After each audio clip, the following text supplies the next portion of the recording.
Pool timers provide automated control of pool equipment, which ensures optimal operation and energy efficiency. There are main types of pool timers. Firstly, mechanical timers are manually operated, requiring winding and setting the desired time periods. Secondly, automatic timers are digital or analog timers with programmable schedules and override capabilities. Thirdly, smart timers are controlled via smartphone or tablet, offering remote access and additional features like weather monitoring. When wiring pool pumps, several configurations exist. For single-speed pumps, connect the black, which is hot, wire from the timer to the terminal marked N on the pump.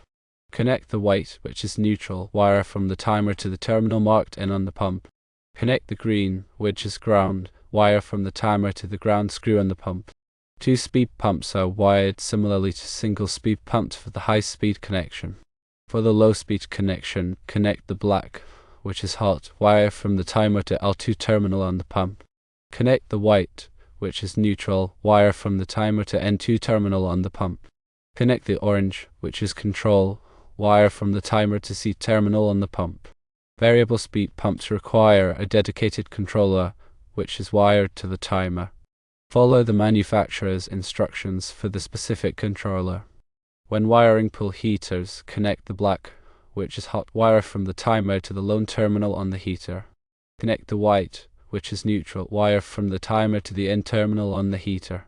Connect the green, which is ground, wire from the timer to the ground screw on the heater.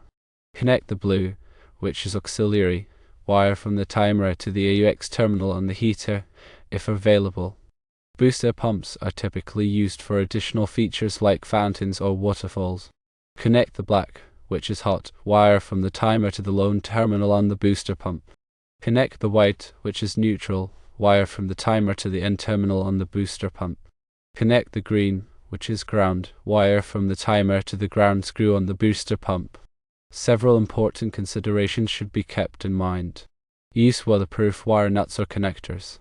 Ensure all connections are tight and secure. Refer to the manufacturer's instructions for specific wiring details and any additional safety precautions. If unsure, it is always recommended to consult a qualified electrician for proper installation.